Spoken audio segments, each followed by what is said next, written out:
आखिर क्यों चाइना के लोग इतनी आसानी से सांपों का खून पीते हैं? देखिए किस तरह चाइना के लोग जिंदा सांपों को काट कर खा जाते हैं। और क्या आपको पता है यहाँ के लोग सांपों की चमड़ी खींचकर कच्ची चर्बी को भी खा जाते हैं, जिसे खाता देखकर आप हैरान रह जाएंगे। और क्या आप जानते हैं सांपों का जन्म कैसे होता है? और क्या आपको पता है कि ऐसा कौन सा सांप है जो डायरेक्ट बच्चे को जन्म देता है? आज के इस वीडियो में हम बात करने वाले हैं सांपों के जीवन चक्र के बारे में।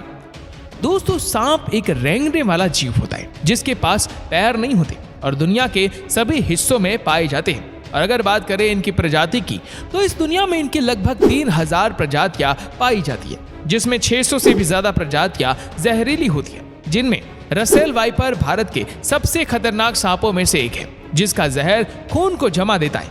अगर इसके काटने से व्यक्ति बच भी गया तो वो अंग काटना पड़ता है जहां सांप ने काटा है। आप सभी को पता ही होगा कि सांप अक्सर पेड़ पौधों वाली जगहों पर घूमते हुए दिख जाते हैं, लेकिन क्या आपको पता है सांपों का जन्म कैसे होता है?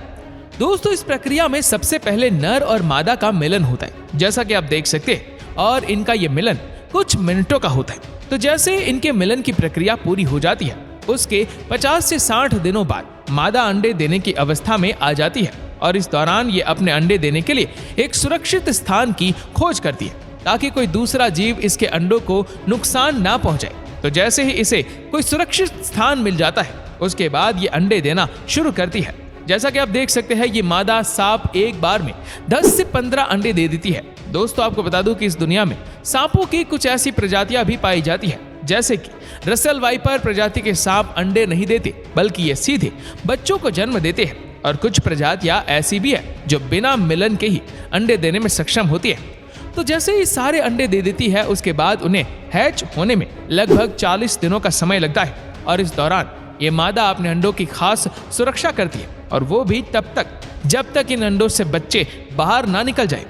तो जैसे ही 40 दिनों का समय पूरा हो जाता है, उसके बाद अंडों से बच्चे निकलने शुरू हो जाते हैं। जैसा कि आप देख सकते हैं, ये बच्चे अपने दांतों से अंडों की परत को चीर कर बाहर निकलते हैं, और इस तरह इन सांपों का जन्म होता है। आप देख सकते हैं कि ये बच्चे बहुत ही छोटे और प्यारे होते हैं, और जैसे ही ये सारे बच्चे बाहर आ जाते हैं, उसके बाद मादा इन्हें छोड़कर चली जाती है, जिसके बाद ये बच्चे अकेले ही अपने जीवन सफर पर आगे बढ़ते हैं। और फिर अपनी जीवन शैली को आगे बढ़ाने के लिए ये छोटे छोटे जीवों को खाना शुरू करते हैं, जैसे चूहे, छिपकली, मेंढक और भी कई सारे।